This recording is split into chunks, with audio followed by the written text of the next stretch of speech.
So, yun guys. Gabi na ngayon. At may kasama ko na tutulog. Sa cellphone pa. At ako nagbibideo.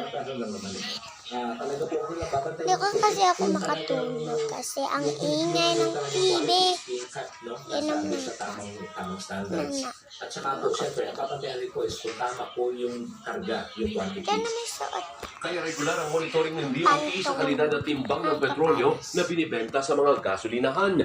Mismo si DOE OIC Secretary Carmen Garin ang sa inspeksyon ngayong Miyerkules ng umaga. Inom na tayong water. ng bureau namin is to check na compliant ang mga gas stations sa lahat na standards, tsaka hindi nadadaya yung mga consumers natin kung tama ba yung measurement nila, tama ba yung quality niya. Samantala, bumagsak ang presyo So, manasad ako kasi may piso na ang ibinaba sa presyo ng diesel, 32 centavos sa gasolina at 135 sa kerosene. Pero hindi pa rin kampate ang DOE at ilang tulog na ako.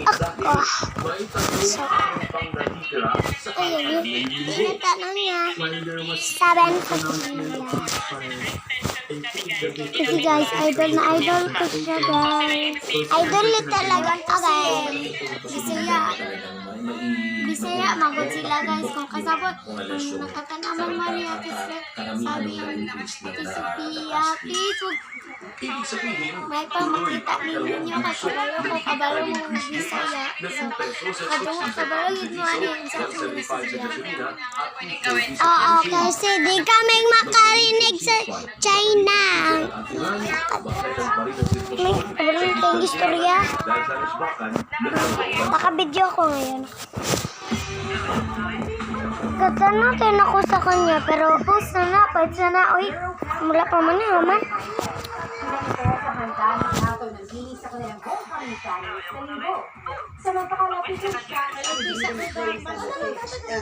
Guys, so yun lang, bye-bye na. Kasi ito yung sa gagadali.